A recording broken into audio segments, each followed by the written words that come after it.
Hello students, welcome on my YouTube channel Prasanndeep classes. आज इस class में आपको हम एक इम्पॉर्टेंट चैप्टर है जिसका नाम है chemical bonding and molecular structure.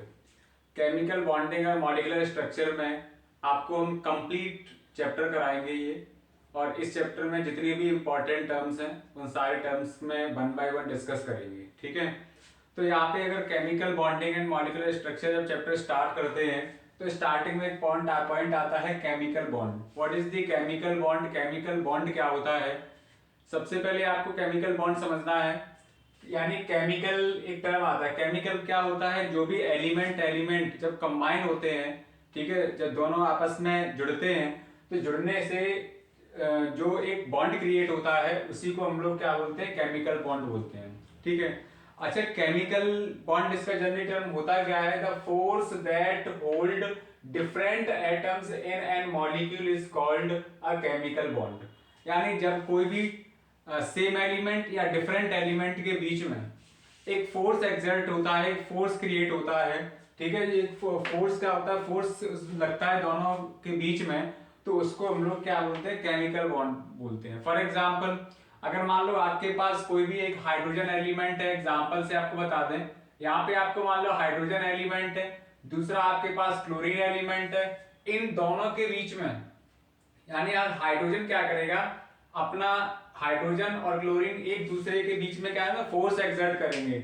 एक फोर्स क्रिएट होगा, इसी को हम लोग क्या बोले? एक बॉन्ड क्रिएट। इस फोर्स की वजह से एक बॉन्ड बन जाएगा जिसको बोलेंगे हम लोग क्या? Chemical bond. ठीक है, तो केमिकल बॉन्ड जनरली बहुत सिंपल है। ये chemical bond the force that hold different atom क्या है? हाइड्रोजन एक एलिमेंट है, क्लोरीन एलिमेंट है, तो हाइड्रोजन और क्लोरीन दोनों डिफरेंट एलिमेंट है। इस डिफरेंट एलिमेंट के बीच में एक फोर्स एक्सर्ट होता है। ठीक है, तो उसको हम लोग क्या बोलते हैं? केमिकल बॉन्ड बोलते हैं। ठीक है, सिंपल टर्म में समझना है, बहुत ज्यादा डीप हम नहीं समझा रहे, डीप डिटेल्स में नहीं जा रहा है, लेकिन यहाँ पे सिंपल ही समझना है। नेक्स्ट आता है ऑक्टेट रूल। ऑक्टेट का जनरल मीन्स क्या है? ऑक्टेट का मतलब क्या होता है? किसी भी मॉलिक्यूल, किसी भी एलिमेंट के आउटर सेल में 8 इलेक्ट्रॉन्स कंप्लीट होना। जनरल टर्म में आप समझ लीजिए, अगर कोई भी हम लोग की पीरियोडिक टेबल में जो 118 एलिमेंट्स होते हैं, उन 118 एलिमेंट्स में से जो भी एलिमेंट, ठीक है, कुछ एलिमेंट ऐसे होते हैं जिनको स्टेबल होने के लिए क्या करना पड़ता है? ऑक्टेट कंप्लीट करना पड़ता है। ठीक है, तो ऑक्टेट का मतलब क्या होता है? किसी भी एलिमेंट के आउटर सेल में 8 इलेक्ट्रॉन्स कंप्लीट हो जाना। ठीक है, अगर मान लो कोई भी एलिमेंट है, अगर वो अपना या तो डुप्लेट कंप्लीट कर ले या फिर ऑक्टेट कंप्लीट कर ले, अगर मान लो डुप्लेट और ऑक्टेट कंप्लीट नहीं कर पाता है तो वो एलिमेंट अनस्टेबल एलिमेंट बोला जाता है। ठीक है, वो स्टेबल नहीं बोला जाएगा। जैसे सपोज मान लो आपकी पीरियोडिक टेबल में जीरो ग्रुप एलिमेंट है, तो जीरो ग्रुप एलिमेंट कौन कौन से होते हैं? जिसमें helium, neon, argon, krypton, xenon, radon. तो जितने भी जीरो ग्रुप एलिमेंट हैं वो सारे के सारे जीरो ग्रुप एलिमेंट क्या करते हैं? उन सारे जीरो ग्रुप एलिमेंट का ऑक्टेट कंप्लीट रहता है। ठीक है, जैसे फॉर एग्जांपल अगर मैं यहाँ पे समझा दें आपको जीरो ग्रुप एलिमेंट का, इसमें क्या क्या आते हैं? जैसे हीलियम, नियोन, आर्गन, क्रिप्टॉन, और यहाँ पे आएगा जीनॉन और रेडन। ठीक है, तो ये सब क्या है? ये जीरो ग्रुप एलिमेंट है। इन सब का क्या है? इन सब के आउटर सेल में 8 इलेक्ट्रॉन होते हैं। ठीक है, तो 8 इलेक्ट्रॉन होने की वजह से क्या होते हैं? ये नॉन रिएक्टिव होते हैं, इनको जीरो ग्रुप एलिमेंट बोलते हैं, या फिर इनको स्टेबल एलिमेंट बोला जाता है। तो स्टेबल एलिमेंट वही होता है जिसका आउटर सेल कंप्लीट होता है, आउटर सेल में 8 इलेक्ट्रॉन होते हैं या फिर 2 इलेक्ट्रॉन होते हैं। जिस किसी एलिमेंट के आउटर सेल में 8 इलेक्ट्रॉन होता है तो वो स्टेबल हो जाता है, उसका ऑक्टेट कंप्लीट हो जाता है। ठीक है, और जिस किसी का मतलब एक्सेप्शन ऑफ हाइड्रोजन है, हाइड्रोजन ही एक ऐसा एलिमेंट है जो डुप्लेट कंप्लीट करता है, बाकी सारे अदर एलिमेंट ऑक्टेट कंप्लीट करते हैं। ठीक है, तो चलिए यहाँ पे ऑक्टेट में क्या इसमें नोट डाउन है वो आप समझ लीजिए। यहाँ पे एटम्स ऑफ डिफरेंट एलिमेंट्स, यहाँ पे लिखा हुआ है कि atoms of different element take part in a chemical combination. यानी कोई भी डिफरेंट एलिमेंट जब केमिकली कंबाइन होते हैं, केमिकली जब कंबाइन होते हैं in order to complete their octet. ठीक है, यानी कंबाइन होने के बाद, कॉम्बिनेशन करने के बाद अपना ऑक्टेट कंप्लीट कर लेते हैं to attain the noble gas, और नोबल गैस का इलेक्ट्रॉनिक कॉन्फ़िगरेशन अटेन कर लेते हैं। ठीक है, उसको हम लोग बोलते हैं ऑक्टेट रूल। फॉर एग्जाम्पल से आपको समझना है, चलिए एग्जाम्पल आपको बता दे रहे हैं। यहाँ पे एग्जाम्पल आपको यहाँ पे समझना है। जैसे सपोज मान लो यहाँ पे एक सोडियम है, ठीक है, दूसरा आपके पास क्लोरीन है। सोडियम के आउटर सेल में 1 इलेक्ट्रॉन होता है, यहाँ पे 1 इलेक्ट्रॉन है। क्लोरीन के आउटर सेल में 7 इलेक्ट्रॉन होते हैं, ठीक है। तो ये सोडियम क्या करेगा, सोडियम अपना 1 इलेक्ट्रॉन इस क्लोरीन को प्रोवाइड कराएगा। सोडियम क्या करेगा, अपना ये 1 इलेक्ट्रॉन इसको दे देगा। इसके आउटर सेल में कितने हो जाएंगे, 8 इलेक्ट्रॉन, ठीक है। यानी सोडियम का जनरल टर्म में इसका लिखोगे तो 2 8 1 इसका इलेक्ट्रॉनिक कन्फिगरेशन होता है। आउटर सेल में 1 होता है, इसका होता है 2 8 7, इसके आउटर सेल में 7 होते हैं, ठीक है। ये क्या है, इसका इलेक्ट्रॉनिक कन्फिगरेशन है। तो इलेक्ट्रॉनिक कन्फिगरेशन सोडियम का 281 है, क्लोरीन का 287 है। तो सोडियम क्या करेगा, अपना ये वाला जो 1 इलेक्ट्रॉन है, तो ये क्या करेगा, इस क्लोरीन को प्रोवाइड करा देगा। तो यहां से इसके पास जब पहुंच जाएगा तो इसके आउटर सेल में 8 हो जाएंगे और यहां से ये चला जाएगा, ठीक है। तो इसके भी आउटर सेल में 8 हो जाएंगे, यानी दोनों क्या करेंगे, दोनों का सोडियम और क्लोरीन दोनों का ऑक्टेट कंप्लीट हो जाएगा। क्लियर है। तो यहाँ पे सिर्फ करना क्या होता है कि कोई भी डिफरेंट एलिमेंट जब कंबाइन हो, कंबाइन करने के बाद क्या करते हैं, कॉम्बिनेशन करने के बाद वो अपना ऑक्टेट कंप्लीट करते हैं। जब ऑक्टेट कंप्लीट करेंगे तो वो नोबल गैस का इलेक्ट्रॉनिक कॉन्फ़िगरेशन ले लेते हैं, ठीक है। तो उन्हीं को हम लोग क्या बोलते हैं, ऑक्टेट रूल बोलते हैं। इसके कई सारे और भी अदर एग्जांपल्स हैं। यहाँ पे हमने सोडियम क्लोराइड का एग्जांपल दिया, और भी इसके कई सारे एग्जांपल्स हैं। यहाँ पे सपोज आपके पास यहाँ पे N2 गैस है, तो नाइट्रोजन गैस में क्या करना है, सपोज मान लो यहाँ पे नाइट्रोजन है, तो नाइट्रोजन का इलेक्ट्रॉनिक, इसका एटॉमिक नंबर 7 होता है, इलेक्ट्रॉनिक कॉन्फ़िगरेशन होता है 2,5। इसी तरह से दूसरा नाइट्रोजन है, इसके भी आउटर सेल में होता है 2,5। अब देखो 5 के आउटर सेल में 5 इलेक्ट्रॉन है, तो यहाँ पे इसके 5 इलेक्ट्रॉन होंगे, इसी तरह से इसके 5 इलेक्ट्रॉन होंगे। तो ये क्या करेगा, ये इससे 3 इलेक्ट्रॉन्स लेगा और ये वाला इससे 3 इलेक्ट्रॉन्स लेगा। तो दोनों का क्या है ना, दोनों नाइट्रोजन का ऑक्टेट कंप्लीट हो जाएगा, और जिसकी वजह से क्या है, इसका ये स्टेबल फॉर्म में आ जाएंगे, ठीक है। तो नाइट्रोजन मिलके क्या बनाएंगे, N2। तो एक कंपाउंड बन जाएगा यहाँ पे। जैसे यहाँ पे अगर एक नाइट्रोजन और दूसरा नाइट्रोजन, ठीक है, ये दोनों जब कंबाइन होंगे एक दूसरे से, ठीक है, ऑक्टेट कंप्लीट करेंगे, तो ये गैसियस फॉर्म में कन्वर्ट हो जाते हैं, जिसको बोलते हैं N2। तो नाइट्रोजन गैसियस फॉर्म में आ जाती है, तो उसको बोलते हैं स्टेबल गैस बन जाती है, ठीक है। तो ऑक्टेट का मीन्स ये है कि अगर कोई भी एलिमेंट जिसके आउटर सेल में 8 इलेक्ट्रॉन ना हो, उससे कम इलेक्ट्रॉन होते हैं, तो वो सारे के सारे एलिमेंट अपना ऑक्टेट कंप्लीट करने की कोशिश करते हैं। तो जब ऑक्टेट कंप्लीट हो जाएगा तो वो एलिमेंट स्टेबल हो जाएगा, ठीक है, फिर अगर किसी एलिमेंट के साथ रिएक्ट नहीं करेगा। नेक्स्ट आपका आता है वैलेंसी इलेक्ट्रॉन। वैलेंसी इलेक्ट्रॉन्स क्या होते हैं, वैलेंसी इलेक्ट्रॉन्स को बोला जाता है जब कोई भी एलिमेंट जिसके आउटर सेल में जो इलेक्ट्रॉन प्रेजेंट होते हैं, तो वो सारे इलेक्ट्रॉन या फिर वो इलेक्ट्रॉन्स किसी दूसरे एलिमेंट से इलेक्ट्रॉन लेकर या देकर अपना ऑक्टेट कंप्लीट कर लेते हैं, तो आपके वैलेंसी इलेक्ट्रॉन बोले जाते हैं। फॉर एग्जांपल में सपोज मान लो आपके सोडियम है, तो सोडियम का इलेक्ट्रॉनिक कॉन्फ़िगरेशन होता है 281। तो अब इसकी वैलेंसी या वैलेंसी इलेक्ट्रॉन कितना होगा, तो यहाँ पे 1 क्या है, 1 आपकी वैलेंसी है और 1 ही आपका वैलेंसी इलेक्ट्रॉन है, ठीक है।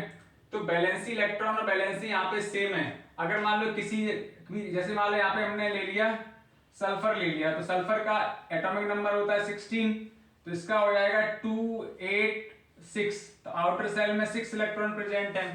अब 6 इलेक्ट्रॉन प्रेजेंट है, तो यहाँ पे आपको निकालना है वैलेंसी और वैलेंसी इलेक्ट्रॉन। तो यहाँ पे 6 क्या हो जाएगी, 6 तो आपके हो जाएंगे वैलेंसी इलेक्ट्रॉन, और वैलेंसी क्या हो जाएगी 2, क्योंकि 6 अगर किसी भी एलिमेंट के आउटर सेल में 1 2 3 एलिमेंट प्रेजेंट होते हैं, ठीक है, 1 2 3 एलिमेंट प्रेजेंट होते हैं, तो उसका वैलेंसी और वैलेंसी इलेक्ट्रॉन हमेशा सेम रहता है, ठीक है। अगर किसी भी एलिमेंट के आउटर सेल में 5 6 7 इलेक्ट्रॉन होते हैं, तो उसका वैलेंसी और वैलेंसी इलेक्ट्रॉन डिफरेंट होते हैं, ठीक है। तो वैलेंसी यहाँ पे क्या होती है, it is the outermost shell, जो आउटर मोस्ट सेल का, ये वाली सेल आउटर मोस्ट सेल है, जो outermost shell electron which take part in a chemical combination, यानी आउटर सेल में जो इलेक्ट्रॉन प्रेजेंट होते हैं वही केमिकल यानी वो वही क्या करते हैं, कंबाइन करते हैं, और वही या फिर इलेक्ट्रॉन देंगे या लेंगे या फिर शेयर करेंगे। तो लेने देने या शेयर करने से जो भी जो भी इलेक्ट्रॉन उसमें पार्टिसिपेट करते हैं तो वैलेंसी इलेक्ट्रॉन बोले जाते हैं। ठीक है, तो यहाँ पे आपको हमने बता दिया वैलेंसी कैसे फाइंड करते हैं। किसी भी एलिमेंट के आउटर सेल में अगर 1 2 3 इलेक्ट्रॉन है, 1 2 3 इलेक्ट्रॉन प्रेजेंट है, तो उसकी वैलेंसी और वैलेंसी इलेक्ट्रॉन हमेशा कैसे रहेंगे, सेम रहते हैं। अगर किसी भी एलिमेंट के आउटर सेल में 5 6 7 इलेक्ट्रॉन है, तो उसमें ये तो हो गए वैलेंसी इलेक्ट्रॉन, ठीक है, और वैलेंसी क्या हो जाएगी, वैलेंसी हो जाएगी 3, 2, 1, ठीक है, क्योंकि ये क्या करेगा, जब ऑक्टेट कंप्लीट करेगा तो उसमें 5 में क्या करेगा, 3 इलेक्ट्रॉन अट्रैक्ट करेगा अपनी तरफ। जब 3 इलेक्ट्रॉन लेगा तो उसकी वैलेंसी 3, 2 लेगा तो 2 इलेक्ट्रॉन अट्रैक्ट करेगा तो वैलेंसी 2, और 1 इलेक्ट्रॉन को अट्रैक्ट करेगा तो उसकी वैलेंसी हो जाएगी 1। तो ये वैलेंसी और वैलेंसी इलेक्ट्रॉन सिंपल है, ठीक है, तो इसको यहाँ से समझ लेना। नेक्स्ट आपका आता है modes of chemical combination. Modes of chemical combination में क्या चीजें आती हैं, वो चीजें आपको यहाँ पे समझनी है। अब जब कोई भी एलिमेंट जब केमिकली कंबाइन होते हैं तो उनके डिफरेंट टाइप के मोड्स होते हैं, ठीक है। मान लो सपोज मान कोई भी एलिमेंट, सोडियम ने क्लोरीन के साथ, या क्लोरीन ने मैग्नीशियम के साथ, कैल्शियम ने क्लोरीन के साथ, ठीक है। तो बहुत सारे ऐसे एलिमेंट होते हैं जो एक अदर एलिमेंट के साथ क्या करते हैं, कॉम्बिनेशन करते हैं, कंबाइन करते हैं। तो उनका किस तरह से, उसमें डिफरेंट टाइप के मोड्स होते हैं, ठीक है। तो इसमें इंपॉर्टेंट टर्म आता है by the transfer of electrons. जब कोई भी एलिमेंट इलेक्ट्रॉन का कंप्लीटली ट्रांसफर करता है, ठीक है, कोई भी एलिमेंट इलेक्ट्रॉन्स को कंप्लीटली ट्रांसफर कर देता है, और उनके ट्रांसफर होने से उस पर आयन क्रिएट हो जाते हैं, उस पर आयन आ जाते हैं, यानी पॉजिटिव और नेगेटिव चार्ज आ जाता है, जिसकी वजह से एक बॉन्ड क्रिएट होता है जिसको बोलते हैं इलेक्ट्रोवैलेंट बॉन्ड या फिर आयोनिक बॉन्ड, ठीक है। अच्छा, इसको इस आपको मोड को समझना है, यहाँ पे नंबर डाल 1 2 3 और यहाँ पे आएगा 4, ठीक है। तो यहाँ पे मोड है, मोड ऑफ केमिकल कॉम्बिनेशन में by the transfer of electron, ये फर्स्ट टर्म आएगा। सेकंड आता है बाय शेयरिंग ऑफ इलेक्ट्रॉन, यानी जब इलेक्ट्रॉन जब आपस में एक दूसरे से शेयर करते हैं। और थर्ड आपका होता है कोऑर्डिनेट बॉन्ड, ठीक है। या तो इसमें क्या होता है, कोऑर्डिनेट बॉन्ड एक स्पेशल टाइप का बॉन्ड होता है। अब इंपॉर्टेंट टर्म समझना है, by the transfer of electron, जब इलेक्ट्रॉन ट्रांसफर होते हैं। अभी आपको बताया था NaCl में एग्जांपल दिया था, तो NaCl का जब एग्जांपल दिया था उसमें आपको बताया था, चलिए यहां पे इसको रफ कर दे रहे हैं, ठीक है। NaCl का आपको एग्जांपल दिया था, तो NaCl में क्या होता है, देखो यहाँ पे Na है, Na के आउटर सेल में 1 इलेक्ट्रॉन, Cl के आउटर सेल में 7 इलेक्ट्रॉन होते हैं। तो ये अपना ऑक्टेट कंप्लीट करने के लिए क्या करेगा, ये अपना एक इलेक्ट्रॉन कंप्लीटली ट्रांसफर कर देता है इस क्लोरीन के पास, ठीक है। तो इनमें सोडियम और क्लोरीन के बीच में, यानी यहाँ पे सोडियम है और क्लोरीन, इन दोनों के बीच में एक बॉन्ड क्रिएट होता है। इसी बॉन्ड को बोलते हैं इलेक्ट्रोवैलेंट बॉन्ड या फिर आयोनिक बॉन्ड, ठीक है। तो इलेक्ट्रोवैलेंट बॉन्ड और आयोनिक बॉन्ड क्या होते हैं, जब कोई भी एक एलिमेंट किसी दूसरे एलिमेंट को कंप्लीटली इलेक्ट्रॉन दे देता है, ठीक है, तो उसको हम लोग क्या बोलते हैं, इलेक्ट्रोवैलेंट या फिर आयोनिक बॉन्ड। इसके बारे में डिटेल्स में अभी आपको बताएंगे 1 बाय 1, इलेक्ट्रोवैलेंट बॉन्ड के काफी सारे एग्जांपल्स बताएंगे, ठीक है, और कोवैलेंट बॉन्ड के भी एग्जांपल बताएंगे, कोऑर्डिनेट बॉन्ड के भी एग्जांपल बताएंगे। बस यहाँ पे आपको बेसिक समझना है अभी क्या कौन कौन से इसमें मोड्स हैं, मोड्स समझने हैं। नेक्स्ट इसमें आता है भाई शेयरिंग ऑफ इलेक्ट्रॉन। शेयरिंग मतलब होता है साझा करना। अगर किसी के पास मान लो 1 रुपये है और किसी दूसरे के पास 1 रुपीज है, तो हम क्या करें, 1 क्या करें, एक दूसरे को शेयर करेंगे। तो शेयर करने से क्या होता है, म्यूचुअल शेयरिंग बोल सकते हैं इसको, या बराबर की साझेदारी बोल सकते हैं, इक्वल शेयरिंग बोल सकते हैं। तो म्यूचुअल शेयरिंग, इक्वल शेयरिंग से जो बॉन्ड क्रिएट होता है उसको हम लोग बोलते हैं कोवैलेंट बॉन्ड, ठीक है। तो यहां से बन जाएगा आपका कोवैलेंट बॉन्ड। जब किसी भी बॉन्ड में क्या होता है, बॉन्ड के बीच में म्यूचुअल शेयरिंग होती है या फिर इक्वल शेयरिंग होती है, इक्वल शेयरिंग से जो बॉन्ड बनता है उसको बोलते हैं कोवैलेंट बॉन्ड। नेक्स्ट आता है कोऑर्डिनेट बॉन्ड। कोऑर्डिनेट बॉन्ड क्या होता है? देखिए ये एक टाइप का स्पेशल बॉन्ड होता है। पहले इसको शेयरिंग इलेक्ट्रॉन को समझ लीजिए। देखिए इसमें क्या होता है, equal sharing of electron between two atoms, यानी दो एटम के बीच में जब इक्वल शेयरिंग होती है, इक्वल शेयरिंग से जो बॉन्ड क्रिएट होता है उसको बोलते हैं कोवैलेंट बॉन्ड। फॉर एग्जांपल से समझ लो यहाँ पे कोवैलेंट बॉन्ड का, जैसे यहाँ पे मान लो हमने कोवैलेंट बॉन्ड का एग्जांपल लिया है, एक यहाँ पे ऑक्सीजन है, दूसरा ऑक्सीजन है। किसी भी ऑक्सीजन के आउटर सेल में 6 इलेक्ट्रॉन होते हैं, ठीक है। यहाँ पे ऑक्सीजन के आउटर सेल में 6 इलेक्ट्रॉन होते हैं। तो ये क्या करेगा, यहाँ से देखो 2 इलेक्ट्रॉन इस ऑक्सीजन से लिए और इसने 2 ऑक्सीजन इस इलेक्ट्रॉन से ले लिए, तो दोनों ने क्या किया, इसके बीच में एक बॉन्ड क्रिएट हो गया, यानी दो इलेक्ट्रॉन शेयर करें, यानी इक्वल शेयरिंग होगी ना। तो इक्वल शेयरिंग से जो बॉन्ड क्रिएट होता है, तो इसी बॉन्ड को हम लोग क्या बोलते हैं, कोवैलेंट बॉन्ड। कोवैलेंट बॉन्ड, ठीक है। तो समझ में आ गया होगा कि कोवैलेंट बॉन्ड क्या होता है, इलेक्ट्रोवैलेंट बॉन्ड क्या होता है। इलेक्ट्रोवैलेंट में इलेक्ट्रॉन कंप्लीटली ट्रांसफर कर जाते हैं, फिर वापस नहीं आते, एक शेयर नहीं करते हैं, वो कंप्लीटली ट्रांसफर हो जाते हैं। लेकिन कोवैलेंट बॉन्ड में, कोवैलेंट बॉन्ड में जो इलेक्ट्रॉन्स होते हैं वो शेयर करते हैं, साझा करते हैं, ठीक है। जैसे यहाँ पे देखो ये कोवैलेंट बन गया, इस वाले बॉन्ड में देखो इलेक्ट्रॉन कंप्लीटली इसको दे दिया, तो यहाँ पे बॉन्ड जो क्रिएट हुआ उसको बोलते हैं इलेक्ट्रोवैलेंट बॉन्ड या फिर आयोनिक बॉन्ड। नेक्स्ट आता है कोऑर्डिनेट बॉन्ड। देखो कोऑर्डिनेट बॉन्ड क्या होता है, ये एक स्पेशल टाइप का बॉन्ड होता है, इसी को हम लोग डेटिव बॉन्ड भी बोलते हैं। Electrons are contributed by one atom, किसी एक एटम, कोई भी एक ऐसा एलिमेंट होता है या एटम होता है जो इलेक्ट्रॉन्स को कंट्रीब्यूट करता है, ठीक है। और जो कंट्रीब्यूट करेगा, जो कंट्रीब्यूट करने से दोनों क्या करेंगे, एक दूसरे के साथ आ जाते हैं, ठीक है। Electrons are contributed by one atoms and shared by both, यानी दोनों के बीच में वो शेयर करते हैं, ठीक है। तो इस टाइप के बॉन्ड को हम लोग क्या बोलते हैं, कोऑर्डिनेट बॉन्ड बोलते हैं। देखिए कोऑर्डिनेट बॉन्ड का एक एग्जांपल समझ लीजिए आप। कोऑर्डिनेट बॉन्ड एक स्पेशल टाइप का बॉन्ड होता है। सपोज मान लो एक सल्फर है, ठीक है। सल्फर जब ऑक्सीजन को अपने साथ ऐड करेगा तो इसके पास एक लॉन पेयर प्रेजेंट होता है, ठीक है।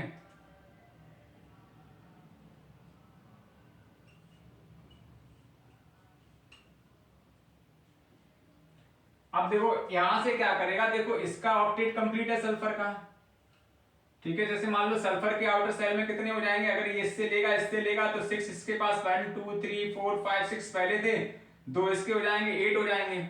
लेकिन ये वाला जो ऑक्सीजन है, तो इसको जो लॉन पेयर होता है, तो लॉन पेयर के बीच में एक बॉन्ड क्रिएट होता है, इस टाइप का बॉन्ड। तो इस वाले बॉन्ड को हम लोग क्या बोलते हैं, कोऑर्डिनेट बॉन्ड, ठीक है।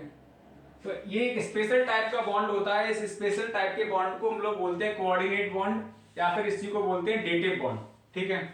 तो यहाँ पे आपने सबसे पहले केमिकल बॉन्ड समझ लिया। केमिकल बॉन्ड क्या होता है, जब किसी भी बॉन्ड के बीच में फोर्स एक्सर्ट होता है, the force that holds different atoms, तो डिफरेंट एटम के बीच में एक फोर्स लगता है जिसकी वजह से उनके बीच में एक बॉन्ड बन जाता है। तो जो बॉन्ड बनता है उसी को हम लोग केमिकल बॉन्ड बोलते हैं। ऑक्टेट रूल क्या होता है, हम लोग की पीरियोडिक टेबल में जितने भी एलिमेंट हैं वो सारे के सारे एलिमेंट नोबल गैस का इलेक्ट्रॉनिक कॉन्फ़िगरेशन शो करने की कोशिश करते हैं, जिससे अपना आउटर सेल में ऑक्टेट कंप्लीट करने की कोशिश करते हैं, तो जिसकी वजह से वो स्टेबल हो जाते हैं। तो स्टेबल जब हो जाते हैं तो वो बोलते हैं इसका ऑक्टेट कंप्लीट हो गया, ठीक है। नेक्स्ट आता है वैलेंसी इलेक्ट्रॉन। वैलेंसी इलेक्ट्रॉन्स क्या होते हैं, किसी भी एलिमेंट के आउटर सेल में प्रेजेंट इलेक्ट्रॉन को वैलेंसी इलेक्ट्रॉन बोलते हैं। कोई भी एलिमेंट है जिसके आउटर सेल में जितने इलेक्ट्रॉन प्रेजेंट है वैलेंसी इलेक्ट्रॉन बोले जाते हैं। नेक्स्ट आता है modes of chemical combination. Modes of chemical combination में क्या होता है भाई, ट्रांसफर ऑफ इलेक्ट्रॉन। जब इलेक्ट्रॉन कंप्लीटली ट्रांसफर करते हैं तो उससे एक बॉन्ड क्रिएट होता है, इसको आयोनिक बॉन्ड या फिर इलेक्ट्रोवैलेंट बॉन्ड बोलते हैं। दूसरा होता है म्यूचुअल शेयरिंग या फिर इक्वल शेयरिंग ऑफ इलेक्ट्रॉन। जब कोई भी इलेक्ट्रॉन इक्वल शेयर करता है तो उसके बीच में एक बॉन्ड क्रिएट होता है, इसको कोवैलेंट बॉन्ड बोलते हैं। नेक्स्ट आपको बताया था कोऑर्डिनेट बॉन्ड, ये एक स्पेशल टाइप का बॉन्ड होता है। इस बॉन्ड में क्या होता है, जब कोई भी एक एलिमेंट अपने लॉन पेयर ऑफ इलेक्ट्रॉन को शेयर करता है दोनों के बीच में, दोनों एलिमेंट के बीच में, तो उस टाइप के बॉन्ड को हम लोग क्या बोलते हैं, कोऑर्डिनेट बॉन्ड बोलते हैं, ठीक है। तो आज के वीडियो में हम इतना ही रखते हैं। नेक्स्ट वीडियो में आपको ये ये क्या नाम भाई, ट्रांसफर ऑफ इलेक्ट्रॉन यानी electrovalent bond, covalent bond, coordinate bond, इस सारे बॉन्ड के बारे में एक डिटेल्ड में डिस्कस करेंगे। ठीक है, तो आज के वीडियो में इतना ही। तो अगर वीडियो अच्छा लगा हो तो हमारे वीडियो को लाइक करना, सब्सक्राइब कर देना, शेयर कर देना और बेल आइकन प्रेस कर देना, जिससे भी जितने भी सारे वीडियो हम अपलोड करेंगे तो सारी वीडियो की नोटिफिकेशन आप तक पहुंच जाए। ठीक है, और आप हमारे वीडियो को लाइक सब्सक्राइब शेयर जरूर कर देना, अच्छा लगे। आपके एग्जाम्स के लिए बहुत ही इंपॉर्टेंट है ये, यानी 10th क्लास के लिए भी है ये और 11th क्लास के लिए बहुत इंपॉर्टेंट वीडियो होगा आपके लिए। और अच्छा लगे तो कमेंट सेक्शन में कमेंट करके आप बता देना कि नेक्स्ट वीडियो में वही सारी चीजें आपके लिए कवर करेंगे। Thank you all of you.